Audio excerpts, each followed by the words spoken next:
사랑하는 영락교회 지체들에게 주 안에서 평화 인사를 전합니다. 오늘은 2022년 1월 8일 토요일입니다.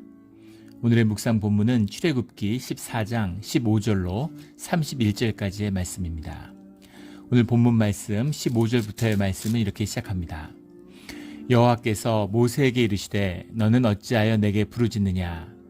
이스라엘 자손에게 명령하여 앞으로 나아가게 하고. 모세가 이런 절박한 상황에서 지금 바다 앞에는 바다가 있고 뒤에는 애굽의 전차 부대가 쫓고 있는 거죠. 그 사이에 공포 가운데 또 백성들은 울부짖고 있습니다. 그 가운데 모세가 간절하게 주님에게 기도했겠죠. 근데 주님의 대답은 어찌하여 내게 부르짖느냐라고 말씀하시는 겁니다. 지금 기도만 하고 있을 때냐? 기도는 내가 들었고 빨리 움직여라 이렇게 말씀하시는 거죠. 이스라엘 자손에게 명령하여 앞으로 나아가게 하고. 앞으로 나아가게 하고라고 하는 앞으로 나아가게 하고의 이 원문이 베이사우라는 말이에요. 베이사우라는 말인데 베이사우라는 말이 그 영어로 하면 pull out, pull up 이런 겁니다. 뭐냐면 말뚝을 뽑는다는 거예요. 기둥뿌리를 뽑는다는 겁니다. 이게 무슨 말인가? 그 이제 텐트를 치고 있었겠죠. 이제 길에서 잠을 자니까. 그런데 그 폴대를 이제 뽑는 거죠. 그러니까 지금 앉아서 막 울부짖고 괴로워하고 두려움에 떨고 있는 게 아니라 빨리 움직여라 이런 얘기죠. 폴대를 뽑고 이 지금 천막을 거두고 빨리 출발해서 빨리 나가라 앞으로 이제 그런 이야기입니다. 움직여라 이렇게 얘기하시는 거죠. 기도하고 기도에 따라서 주님이 인도하시는 게 맞습니다. 기도해야죠. 근데 주님이 자 이제 기도는 됐고 기도는 받았고 이제 움직여라 이렇게 말씀하시는 거예요. 그러면 이제 움직여야죠. 움직여야 되는 겁니다. 16절에 지팡이를 들고 손을 바다 위에 내밀어 그것을 갈라지게 하라. 이스라엘 자손이 바다 가운데서 마른 땅으로 행하리라. 갈라지게 하라 이렇게 말씀하세요. 주님이 쫙 가르신 게 아니라 모세에게 믿음으로 손을 들어 바다를 갈라지게 하라 이렇게 말씀하시는 거죠. 그러면 주님이 직접 갈라주시지 왜 그것을 모세를 통해서 갈라지게 했을까? 주님의 말씀을 모세를 통해 증거한 것처럼 주님이 주님의 권위를 세워나가시는 거죠. 이 깊은 뜻이 있습니다. 그래서 그 믿음에 모세가 그것을 믿고 행할 때 바다가 갈라지는 거죠. 미드라시라고 하는 이제 일종의 주석서와 같은 것이죠. 그래서 구약의 말씀에 그 구전의 전통들을 해석들을 모아놓은 것입니다. 거기에 보면 이 바다 앞에 섰을 때 바다가 갈라진 게 아니라 모세가 손을 들었을 때 바다가 갈라진 게 아니라 모세가 바다가 갈라지라고 손을 들었을 때 한 아이가 믿음으로 바다 위에 몸을 던졌는데 그러자 바다가 갈라졌다. 이런 기록이 남아 있습니다. 그래서 믿음의 길, 믿음의 성취가 행함에 있다, 삶에 있다라는 것을 말씀하고 있는 거죠. 행함을 통해서 말씀을 깨닫게 되는 거예요. 내 이웃을 내 몸과 같이 사랑하라. 말은 쉽죠. 교리적으로 알고 있습니다.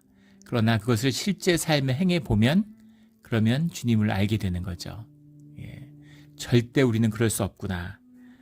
정말 절대 그럴 수 없구나. 우리는 내 이웃을 내 몸처럼 사랑할 수가 없구나. 내 몸도 사랑을 못 하잖아요. 자기 몸을 사랑한다면 술, 담배하고 이런 사람이 누가 있겠습니까? 자기 몸도 사랑하지 못한다. 어떻게 다른 사람을 자기 몸처럼. 그런데 그 절망 끝에서 주님의 은혜와 사랑을 만나는 것이죠. 그래서 주님의 받은 사랑을 나누는 그 삶이 시작되는 겁니다. 늘 삶을 살아보는 데 있는 것이죠. 삶이 신앙이고 믿음이죠. 삶을 보면 알아요. 입으로는 늘 하나님 얘기하고 하나님 위해 사는 것처럼 얘기하는데 늘 관계가 좋지 않고 사람들과 갈등하고 힘들다. 문제가 있는 겁니다. 뭔가 문제가 있는 거예요. 삶이 화목하고 평강이 있고 섬기는 이제 그런 삶의 자리로 나아가야 되는 것이죠. 모세가 믿음으로 주님에게 순종했을 때 주님의 역사가 이스라엘 가운데서 일어나는 것, 이것을 주님이 보여주시는 거죠. 두려움 가운데 염려와 고통을 붙잡는 것이 아니라 믿음과 소망을 붙잡는 것이죠. 17절에 내가 애굽 사람들의 마음을 완악하게 할 것인지 그들이 그 뒤를 따라 들어갈 것이라. 내가 바로와 그의 모든 군대와 그의 병과 마병으로 말미암아 영광을 얻으리니 주님이 똑같은 말씀을 반복하고 계시죠. 어제 나누었던 말씀과 같습니다. 주님이 왜 똑같은 말씀을 반복할까? 성경이 여러 군데서 보이는 것이죠. 근데 말씀을 통한 확신을 주시는 거예요. 말씀으로. 말씀은 성취된 주님의 역사고 말씀은 주님의 임재이기 때문에 말씀을 붙들어야 되는 것입니다. 말씀을 반복해서 읽고 내가 뭐 말씀을 10년간 묵상했기 때문에 앞으로 한 3년은 쉬어야 되겠다. 이거 아무 소용 없는 것이죠. 오늘의 말씀을 오늘 받는 겁니다. 그 말씀을 계속 붙들고 살아야 되는 것이죠. 성경에 두려워하지 말라라는 말씀이 365번 나온다고 그러죠. 매일 한 번씩 받아야 되는 거예요.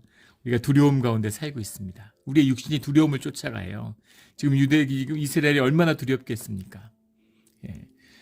이 인류가 살아오면서 겁이 많은 사람들이 생존하기가 유리했을까요? 아니면 겁이 없는 사람들이 생존하기가 유리했을까요? 겁이 많은 사람들, 두려움에 벌벌 떠는 사람들이 생존하기 훨씬 유리했겠죠. 그래서 늘 겁 많은 게 우성인 겁니다. 그런데 주님은 우리에게 그것을 거스르라고 말씀하시는 거죠. 강물은 항상 아래로 흘러요. 그런데 그것을 거슬러 올라가라고 말씀하시는 거죠. 이것이 주님의 길입니다.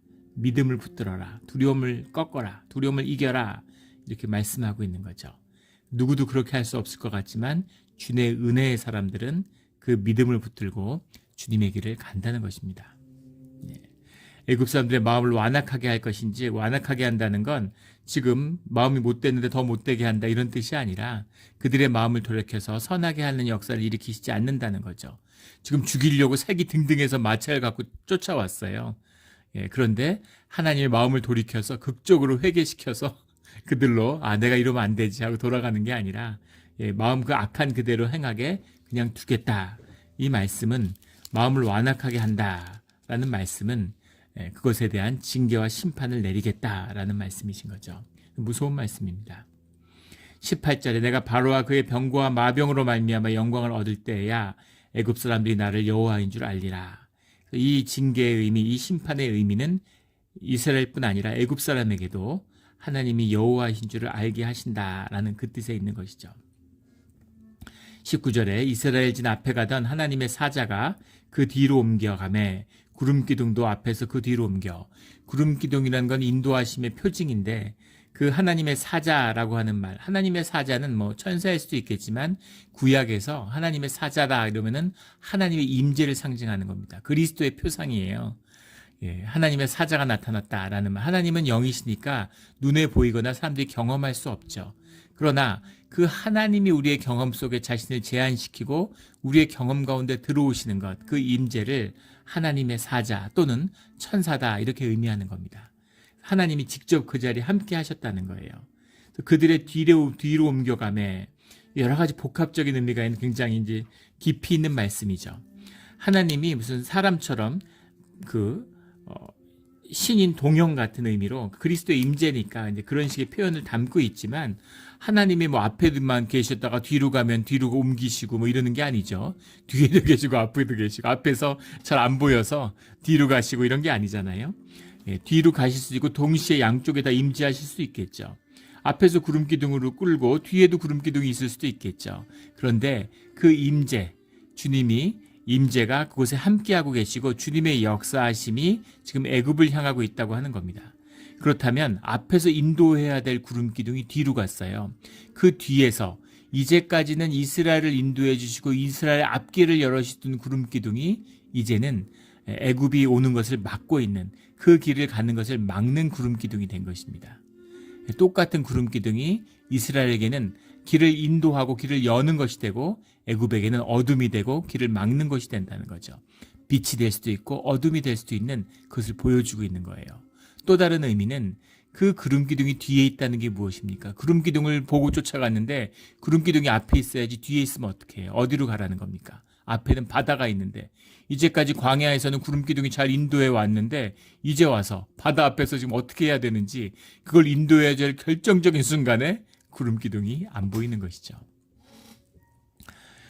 주님께 질문을 하면 주님이 기도에 답을 해주실 때가 있습니다. 그런데 답을 잘 해주시다가 어느 때인가 답을 안 해주시는 때가 있어요.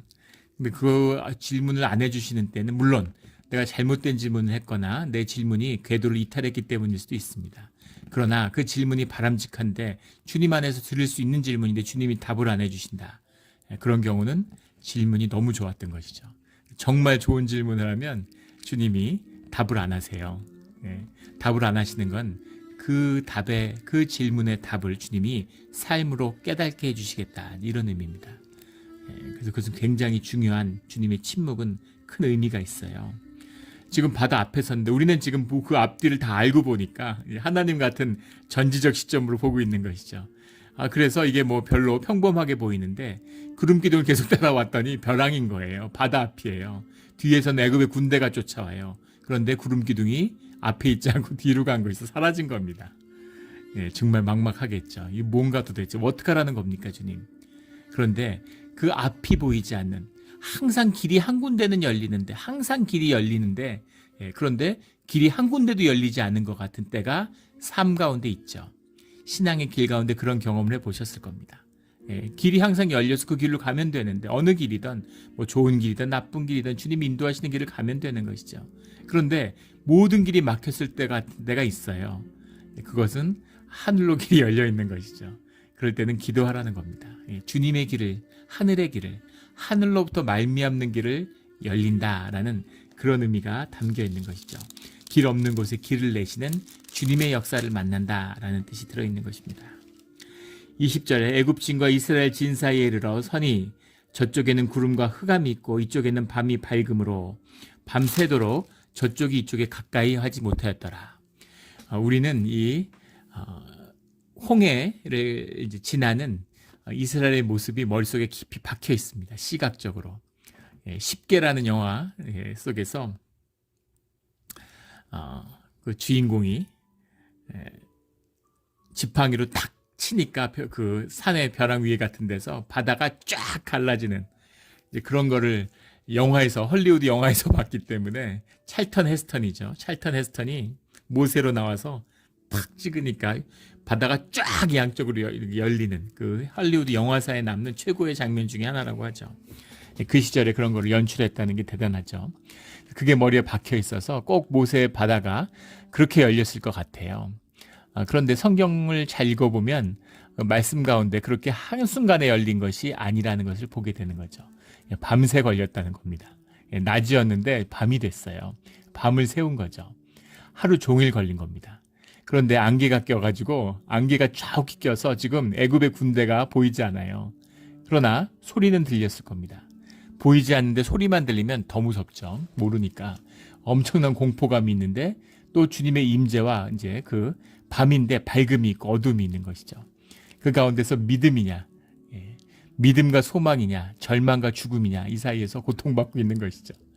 모세가 바다 위로 손을 내밀매 여호와께서 큰 동풍이 밤새도록 바닷물을 물러가게 하시니 쫙 갈라진 게 아니라 밤새도록 바람이 불어서 이것도 물론 놀라운 이적이지만 이렇게 하나님이 역사하셨다는 겁니다. 그렇게 역사하시니 물러가게 하시니 물이 갈라져 바다가 마른 땅이 된지라. 물이 갈라졌는데 바다가 마른 땅이 됐다라는 게 레카라바흐라는 말입니다. 레카라바흐. 근데 카라바흐 이게 칼렙이라는 말이 이제 원형인데 말린다, 마른다, 드라이의 영어로 하면 마른 땅이 됐다 이런 얘기죠. 완전히 마른 땅이 된 거예요. 바다가 갈라진 것도 굉장한 역사지만 땅이 마른 땅이 됐다는 게 바다 밑에 땅이 적어도 뭐 몇 천만 년 동안 바다였지 않겠습니까? 근데 물이 빠졌다고 해서 뭐 이 무슨 만족, 간족이 그럴 때 밀물 썰물 이럴 때 바닷가 생각해 보시면 아시죠? 바다가 물이 빠졌다고 해서 거기 못 지나가요. 다 뻘입니다. 그래서 지금 마차도 있고 거기다가 뭐 소도 있고 양 새끼들도 있고 애들도 없고 막 이런 사람 200만 명 있는데 그 물이 빠졌다고 그 땅을 지나갈 수 있을까요? 놀라운 이적의 역사라는 거, 신비의 역사라는 것을 받아야 되는 거예요. 무슨 자꾸 이것은 인간적으로 뭐 모세가 뭐 이렇게 다니다가 이게 뭐 바다는 아니고 호숫가였을 것이다, 석호였을 것이다, 뭐 무슨 강의 지주 같은 것이어가지고 잘 보고 건넜을 것이다. 지금 200만 명이 건너는 겁니다. 이걸 이제 과학자들이 또 연구해 보면 적어도 이 강 폭이 1마일은 됐어야 된다는 거잖아요. 이게 하룻밤 사이에 200만 명이 걸어서 빠져나가려면 강폭만 적어도 1마일은 됐어야 된다. 이런 얘기죠. 근데 1마일이 되는 그 강폭이 길이 열려야 되는 것도 놀라운 일이지만 그 길이 마른 땅이 돼야 된다는 거예요. 그 마른 땅이 돼야 그래야 거기를 지나가지 뻘이면 거기를 어떻게 지나갑니까? 그래서 그게 마른 땅이 됐다라는 것도 바다가 갈라진 것 이상 놀라운 역사. 큰 동풍이 일었다. 이 동풍할 때 이 바람이라고 하는 이게 르하우죠. 예, 르하우 우리가 영이라고 해석하는 그 르하우예요. 예, 그 영의 역사가 펼쳐지는 거죠. 창세의 역사 가운데 그 영이 바다 위를 주유하고 있다라고 할 때 그 영입니다. 영의 역사가 바다를 덮어서 바다를 열고 땅을 말리는 역사가 일어난 거예요. 예, 우리 삶의 길에 이런 역사가 일어나기를 도저히 있을 수 없을 일 같은 삶의 반전이 우리 앞에 믿음 가운데 펼쳐지기를 주의 이름으로 축원합니다. 아, 그게 되겠어? 아, 그런 일이 어떻게 벌어져? 그러면 일어나지 않죠. 그런데 주님은 하실 수 있고 주님이 꼭 해주시기를 원합니다. 믿습니다. 라고 하는 간절한 소망이 주님의 놀라운 능력으로 이 일을 만나게 하는 것이죠. 22절에 이스라엘 자손이 바다 가운데를 육지로 걸어가고 물은 그들 좌우에 벽이 되니 이 물이라고 하는 것 바다라는 것은 무질서의 상징이고 혼돈의 상징이죠. 예, 그런 세상의 영을 상징하는 것이기도 합니다. 그것은 두려움이고 삶을 파괴하는 위협이죠. 근데 그것이 좌우에 벽이 되어서 물이 물을 지키는 거예요. 벽이 되어서. 삶의 위협으로 여겼던 것이 오히려 우리를 지켜주는 힘이 되는 것입니다. 이것이 놀라운 주님의 은혜와 신비죠. 재앙으로 여기는 것이 오히려 우리를 보호하는 보호막이 될 수 있는 그런 역사가 있다는 거죠. 하나님의 은혜입니다. 한국이 먹고 살 수 있는 대한민국이 지금 뭐 세계적인 무역 강국이 됐죠. 그 무역 강국, 물론 7대 세계 교육 시장 중에 모두 흑자를 내는 유일한 나라라고 그래요. 믿어지지 않죠. 그런데 그 중에서도 으뜸은 이제 반도체입니다. 반도체는 뭐 산업의 꽃이죠. 첨단 산업의 꽃입니다. 20세기, 19세기 산업을 강철이 상징했다면 21세기의 산업은 반도체가 상징하고 있는 거죠. 그런데 어떻게 한국 같은 이런 신생 독립국이 변경의 그 가난하던 나라가 세상의 그 첨단 반도체의 선진국이 되고 반도체로 먹고 사는 나라가 됐을까? 참 믿어지지 않는 일이죠. 80년대, 70년대 그 반도체 산업에 투자했던 사람들, 그런 사람들의 그 놀라운 호연지기와 꿈도 대단한 것이지만 주님의 은혜가 함께했던 것이라고 봐야죠. 80년대는 미국을 밀어내고 일본이 세계 반도체를 장악하던 시절입니다. 그런데 미국이 일본을 두드려 팼죠. 완전히 두들겼습니다. 막 슈퍼 300일조 아마 기억나시는 분들이 있을 거예요. 뭐 관세를 막 200%를 때리고 완전히 그 일본의 반도체 산업을 짓밟았어요. 일본이 또 한 번 산업전쟁에서 큰 절망을 맛봤던 때죠. 뿐 아니라 중국이 세계 이제 경제에 편입되면서 위엔화를 3분의 3배로 평가절하하는 이제 그런 일들이 벌어졌습니다. 그런 걸로 세계의 모든 제조업 국가들이 다 무너졌죠. 그 여파로 태국이 부도를 맞고 한국도 IMF를 겪었습니다. 일본의 제조업도 주저앉았죠. 근데 그것을 뚫고 반도체 산업이 일어난 거예요. 그 반도체 산업이 일어났는데 반도체 산업에 뭐 메모리 반도체 같은 것, 시스템 반도체 뭐 이렇게 비메모리 이렇게 나뉘잖아요. 메모리 반도체 시장의 70% 이상을 한국이 장악하고 있어요. 그런데 한국이 미국한테 두들겨 맞지 않죠. 왜 일본은 두드려 맞았는데 한국은 두드려 맞지 않을까? 중국 때문입니다. 중국이 부상하고 중국이 반도체 시장을 장악하려고 하니까 미국이 오히려 한국하고 동맹을 맺고 중국을 견제해야 되고 있는 거예요. 중국을 두들기고 있는 거예요. 중국은 이제 시작인데 아직 본궤도에 오르지도 않았는데 일본이 80년대 두드려 맞던 매를 지금 중국이 두드려 맞고 있죠. 그래서 한국은 기사회생하고 있어요. 한국이 언제 중국한테 먹힐까? LCD 같은 거 완전히 무너졌죠. 중국이 완전히 지배하는 산업이 됐습니다. 반도체도 시간 문제다 이랬는데 살아남는 거죠. 지금 뭐 산업의 메커니즘을 얘기하려는 게 아니라 은혜라는 겁니다. 은혜가 있어야 돼요. 중국 때문에 망할 줄 알았는데 중국 때문에 오히려 지켜지는 형국이 되고 있는 겁니다. 중국이 없었으면 우리 미국한테 직접 맞았겠죠. 그래서 삶의 비밀 다 느끼실 거예요. 비즈니스 하는 분들은 다 깨달아 알 겁니다. 내 힘으로 안 된다는 것, 내가 세상을 컨트롤할 수 없다는 걸 알 겁니다. 그 뒤에 움직이는 섭리가 있는 거죠. 바다 때문에 죽을 줄 알았는데 바다가 나를 지켜주는 성벽이 되는 이런 일을 경험하게 되는 거예요. 이것이 주님의 놀라운 섭리고 역사입니다. 기가 막힌 역사죠. 우리는 선과 악을 구별해요. 선악과를 먹어서 세상에 선과 악의 역사가 있는 줄 압니다. 근데 뭐가 선인지 뭐가 아닌지 주님은 너희들이 구별하고 판별하지 말라는 거죠. 주님이 하시는 일이에요. 악이 선을 이룰 수도 있고 선이 악을 이룰 수도 있는 겁니다. 주님의 놀라운 역사, 놀라운 섭리, 우리가 할 수 있는 일은 주님의 말씀을 받고 믿음으로 순종하는 거예요. 주님이 놀라운 역사를 이뤄내시는 거죠. 23절에 애굽 사람과 바로의 말들과 병거들이 마병들이 다 그들의 뒤를 추격하여 바다 가운데로 들어오는지라. 그런데도 이 사람들이 이제 완악해지니까 상황이 그렇지 않은데 결사적으로 막 의지로 가서 부딪히는 거죠. 24절에 새벽에 여호와께서 불과 구름 기둥 가운데에서 애굽 군대를 보시고 애굽 군대를 어지럽게 하신다. 막 몰려오는 거죠. 그걸 뚫고서 의지를 가지고 뚫고 오는 겁니다. 인간도 영이 있어요. 영을 합하고 힘을 모으면 무시무시해지는 거죠. 근데 주님이 그 영을 어지럽게 하시는 겁니다.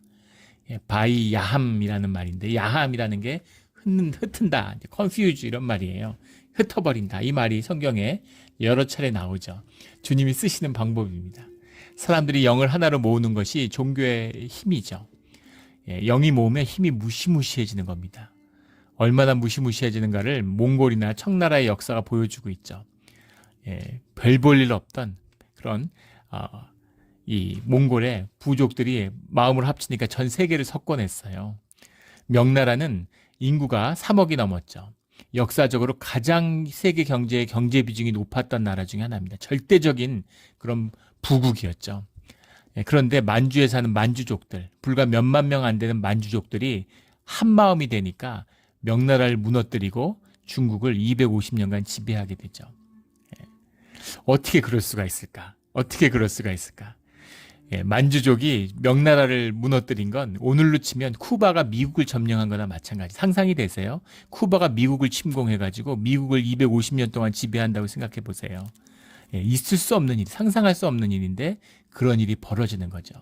사람들이 마음을 합해서 하나가 된다는 게 얼마나 무서운 것인가 하는 걸 보여주는 겁니다. 사람들이 마음을 합하니까 바벨탑을 지어서 하나님께 대적하려고 그러죠. 그런 거죠. 주님이 그 마음을 흩으시는 거죠. 그 야함이라는 이 말입니다. 압살롬과 다윗의 군대가 붙었을 때 명백해요. 어떻게 압살롬의 군대가 움직여야 되는지. 근데 하나님이 그 마음을 어지럽게 하는 거죠. 그러면은 뭐에 홀린 것처럼 정말 홀리는 거죠. 그래서 그런 판단이 어지러워져서 제대로 판단을 못하는 거예요. 그래서 애국 군대를 어지럽게 하니까 애국 군대가 막 흔들리는 거죠. 뿐 아니라 마음만 흩으신 게 아니고 그 대우만 흩으신 게 아니라 25절에 그들의 병거바퀴를 벗겨서 달리기가 어렵게 하시니, 벗겨서라고 했는데 이것이 이제 바이 야사르라는 말입니다. 야사르라는 말이 이제 친다, 히트, 퍼니쉬 이런 거예요. 그래서 바퀴를 쳤다 이런 말입니다. 바퀴를 벗겨서 이렇게 구체적으로 해석을 했는데 뭐 벗겨졌을 수도 있고 깨졌을 수도 있고 부서졌을 수도 있고, 그러니까 바퀴에 문제가 생긴 것이죠. 그래서 달리기가 어려운 거죠. 지금 걸어가고 있는데 마차를 타고 와요. 순식간에 할 수 있는데 제대로 바퀴가 말을 안 들으니까 지금 병거가 제대로 오지 못하고 시간이 지체되고 있는 거죠. 이스라엘과 섞이지 못하고 따라잡지 못하는 겁니다. 애굽 사람들이 이르되 이스라엘 앞에서 우리가 도망하자. 여호와가 그들을 위하여 싸워 애굽 사람들을 치는도다. 사람들은 느끼는 거죠. 실제 주님의 임재를 마주하게 되니까 깨달는 겁니다. 안 되는구나.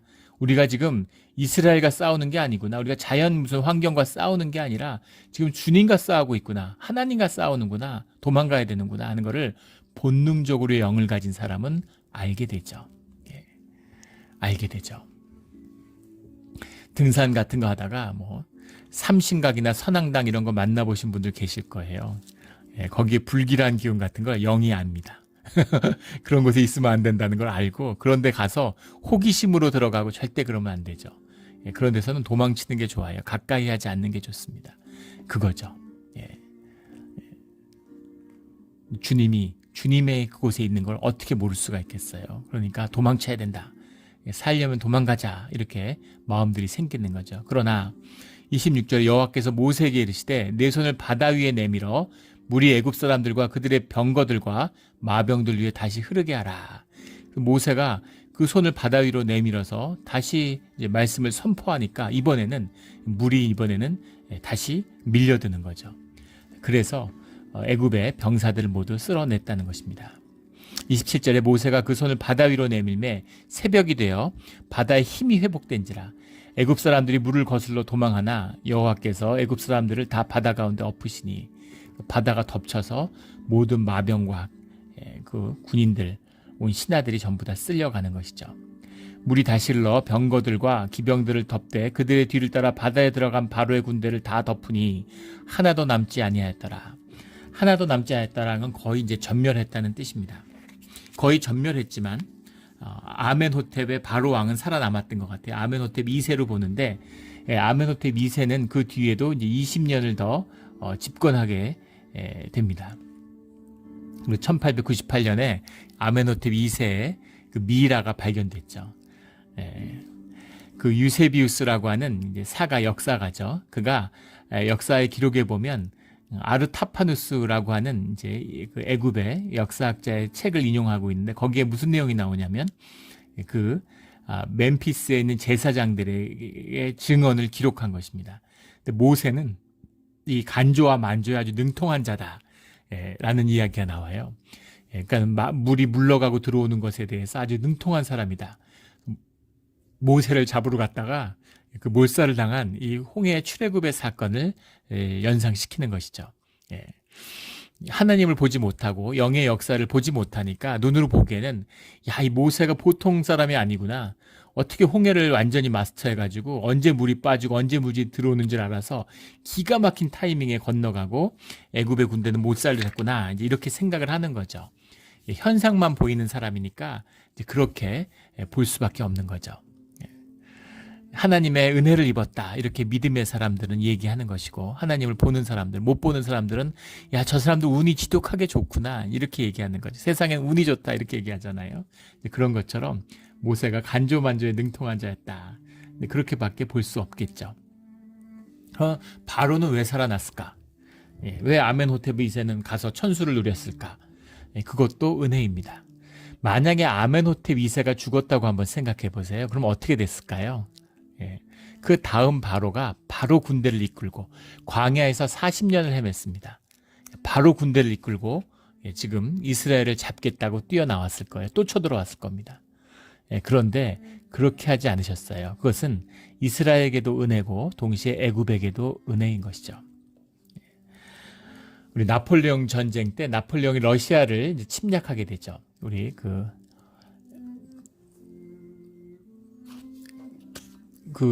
나폴레옹이 이제 러시아를 점령하게 돼서 모스크바를 점령했는데도 결국은 이제 동장군 겨울을 만나서 후퇴하게 됩니다. 근데 그때 러시아의 사령관이 쿠투초프예요. 역사적인 굉장한 장군이죠. 무패 정말 위대한 장군입니다. 나폴레옹을 이겼으니까 말 다 했죠. 근데 쿠투초프가 사실은 위대한 장군이고 나폴레옹을 격퇴시키고 파리까지 진격해 갔지만 사실은 전쟁을 한 번도 하지 않았습니다. 계속 나폴레옹이 오면 도망가는 거예요. 도망가고 또 도망가고 내륙에 깊이 끌어들여서 나중에 모스크바를 불태우고 수도를 불태우고 도망가죠. 근데 결국 나폴레옹을 꺾은 건 쿠투초프의 군대가 아니라 겨울의 동장군입니다. 겨울의 추위가 나폴레옹의 군대를 완전히 짓이겼죠. 규석으로 그 당시에는 플라스틱 이런 게 없으니까 그걸로 이렇게 단추를 만들었는데 그게 영하 20도가 되면 다 깨져버린다 그러죠. 그러면 자쿠라는 게 우리가 쓰는 게 자쿠가 없어요. 그러니까 전부 다 그 단추인데 단추가 다 깨져서 떨어진 옷을 입고 있다고 한번 생각해 보십시오. 20도, 30도의 그 겨울 추위에 전부 동상으로 죽고 근데 계속 나폴레옹의 군대가 후퇴할 때는 추격하는 거죠. 추격하는데 또 공격은 하지 않아요. 자기 병사들을 싸움일 때 죽으니까 이제 지키는 거죠. 그러니까 여유 있게 불로 남방에 가면서 그렇게 도망갈 수가 없죠. 하루 이틀 거리에서 계속 쫓아오니까 계속 도망가야 되는 겁니다. 제대로 잠도 못 자고 먹지도 못하고. 그러니까 정말 사람 말려 죽이는 거죠. 근데 나폴레옹의 군대를 한 명도 죽이지 않고, 그러니까 그 밑에 있는 참모들이나 병사들이 뭐 얼마나 흥분하겠어요. 예, 막 복수심이 있고 와서 자기네 국토에 침입해서 그렇게 피해를 줬으니까, 그러니까 쫓아가서 나폴레옹 군대가 허약해져 있고 완전히 뭐 그냥 오합지졸들이 됐으니까 그걸 완전히 전멸시키자고. 근데 쿠투초프가 그걸 못하게 하면서 이렇게 얘기합니다. 만약에 나폴레옹의 군대를 전멸시키면 그러면 제2, 제3의 나폴레옹이 또 러시아를 쳐들어올 거다, 이렇게 얘기하는 거죠. 예, 정말 천재적인 지략가죠. 예, 그렇게 피신을 갔기 때문에 사실은 신앙이 주는 지혜입니다. 그렇게 살려서 돌려보냈기 때문에 자기 백성들, 적군 10명 죽이는 것보다 내 자식 1명을 살리는 게 더 귀한 거죠. 뿐 아니라 그렇게 돌아간 살아남은 나폴레옹의 병사들이 러시아가 얼마나 지옥이었는지, 러시아는 2번 다시 쳐들어가면 안 된다라는 사실을 사람들한테 계속 얘기하고, 또 그 소문은 더 과장되고 사람들의 두려움은 더 커졌겠죠. 그렇게 해서 또 다른 침략을 막은 것입니다. 비슷한 일이 우리 보면 역사에서 나당전쟁 때 있죠. 당태종 때. 당태종이 연기소문이 그 다스리던 그 고구려를 침략하죠. 여당 전쟁이라고 하는 1차 여당 전쟁에서 안시성 앞에서 이제 대패를 하고 당나라 군대가 거의 전멸합니다. 살아간 사람이 몇십 명이 안 됐다고 하죠. 그때 입은 부상으로 당태종, 중국 역사에서 그 가장 위대한 황제 중에 하나로 꼽히는 그런 정관의 치라 그러죠. 가장 그 중국 역사에 중에서 위대한 황제로 불리는 황제예요. 근데 고구려에 들어왔다가 박살이 났죠. 그때 얻은 병으로 눈을 하나 활에 맞아서 실명했다는 그런 역사 기록도 있고. 근데 그 태종이 2년간 시름시름 앓다가 죽었는데, 죽은 다음에 절대 고구려를 침략해서는 안 된다는 그런 유언을 남겼음에도 불구하고 그 아들 고종이 복수를 하겠다고 바로 고구려를 쳐들어가죠. 당나라의 국력이 가장 융성했던 그 30년의 세월 동안 고구려와 사생결단을 하고 전쟁을 하게 됩니다. 그래서 결국 고구려가 멸망하게 되죠. 연개소문은 쿠투초프 같이 지혜로운 사람은 아니었던 것 같아요. 그렇게 다 죽이면 그러면 또 전쟁이 일어나는 거죠. 그래서 바로가 살아 돌아가서 천수를 누렸어요. 그러니까 만약에 당태종이 돌아가서 20년을 더 살았으면 고구려는 살아남았을 것입니다. 평화가 유지됐겠죠. 그런데 이 아멘호텝이 20년을 살았기 때문에 광야에서 주님의 역사가 이루어질 수 있는 것이죠. 이스라엘의 평강이 함께하고 있는 것입니다. 주님의 놀라운 역사가 함께하고 있다라는 것을 보게 되는 겁니다. 30절, 그날에 여호와께서 이같이 이스라엘을 애굽 사람의 손에서 구원하시매 이스라엘이 바닷가에서 애굽 사람들이 죽어 있는 것을 보았더라. 요세푸스라고 하는 유대의 이제 유명한 역사가가 있죠. 고대 유대사를 정리한 사람인데, 그 기록에 보면 홍해 바닷가, 그 동쪽 편에 정말 애굽의 시신이 그 끝도 없이 산같이 쌓여 있었다라고 하는 것을 기록하고 있습니다. 이것이 이 이스라엘이 경험한 놀라운 주님의 출애굽의 사건이죠. 우리 뭐 성경 전체를 꼽아서 꼽을 수 있는 하나의 사건일 수도 있을 것 같습니다. 구약 전체에서 그런 놀라운 사건이 오늘 말씀이죠. 31절에 이스라엘이 여호와께서 애굽 사람들에게 행하신 그 큰 능력을 보았으므로 백성이 여호와를 경외하며 여호와 그의 종 모세를 믿었더라. 보았고 경외하고 믿는 것이죠. 이것이 우리의 신앙의 결국입니다. 주님이 이것을 위해서 이 역사를 이루신 거죠. 그것을 보여주고 또 말씀을 가운데서 경외하며, 그리고 그의 종 모세를 믿음으로 공동체가 함께 주님의 이름으로 함께 행진할 수 있는 것이죠. 종 모세를 믿는 거예요. 하나님의 종, 이런 표현이 나오는데, 모세가 하나님께 속한 자구나. 그러니까 모세의 말을 믿고 모세의 말을 신뢰하고 모세를 신뢰하고 모세의 지도를 따르는 것이죠. 이것이 주님이 주님의 공동체를 이끌어가는 방법이세요. 나는 하나님만 섬기지 사람은 못 섬겨. 이 마귀죠. 그게 마귀입니다. 마귀의 본질이에요. 난 하나님만 믿지 사람은 믿지 않아. 말도 안 되는 소리입니다. 그건 마치 군인이 이런 거예요. 나는 사단장, 사병인데 나는 사단장 명령만 받지 대대장, 중대장 명령은 안 받아. 군인이 아니죠. 영창 가야 돼요. 아무짝에도 쓸모없습니다. 나는 하나님을 믿지만 장로나 뭐 권사나 집사의 직분의 권위는 믿지 않아. 그거는 교인이 아닌 것이죠. 공동체 지체가 아닌 것입니다. 하나님을 믿고 하나님의 권위에 순복하는 자는 교회에 순복하고 하나님의 지도에 순종하게 돼 있어요. 그 사람이 무슨 그런 말이 있죠. 군인은 사람에게 격리하는 게 아니라 계급에게 격리하는 것이다. 이런 말이 있습니다. 무슨 장로, 관사, 무슨 인격이 대단하고 뭐가 대단해서 그 사람들이 대단해서 우리가 존중하는 게 아닙니다. 하나님이 세워주신 것을 믿고 하나님의 사명에 귀한 것을 우리가 받아들이기 때문에 그것을 존중하고 그 리더십을 받아들이고 인정하는 것이죠. 따르는 것입니다. 주님께 따르듯이 따르는 거예요. 이것이 하나님이 공동체를 이끌어가는 비밀입니다. 이 비밀을 붙들고 또 살아내는 그런 우리 믿음의 길이 되기를 주의 이름으로 축원합니다. 함께 기도드리겠습니다. 하나님 아버지 감사합니다. 오늘의 말씀 가운데 정말 가슴이 뛰는 감격이 있습니다. 이 오래전에 주님의 백성을 이 홍해의 바다를 가르며 구해내신 하나님이 오늘 우리가 믿고 의지하는 동일한 여호와 하나님을 저희가 압니다. 주님, 그 놀라운 역사가 왜 오늘 우리에게 있지 않겠습니까? 주님, 우리의 삶의 자리에서 앞이 보이지 않고 세상을 향한 두려움에 떨며 갈 길을 알지 못하는 우리가 믿음으로 주님의 일을 행하는, 바다를 갈라지게 하는 그런 믿음의 손을 하늘을 향해 뻗는, 기도하는, 간구하는 우리가 되게 하여 주시옵소서. 주님이 우리의 간구를 기도의 자리에서 듣고 행하시는 줄 믿습니다. 주님, 삶의 반전이 필요합니다. 주님, 새로운 삶을 살게 되기를 원합니다. 주님, 우리의 환경과 조건을 다스리며 세상을 다스리는 축복의 백성이 되기를 원합니다. 주님, 함께 해주시는 주님의 은혜와 그 말씀에 순종하는 오늘 우리의 삶이 되게 하여 주시옵소서. 감사드리며 예수 그리스도 이름으로 기도드렸습니다. 아멘.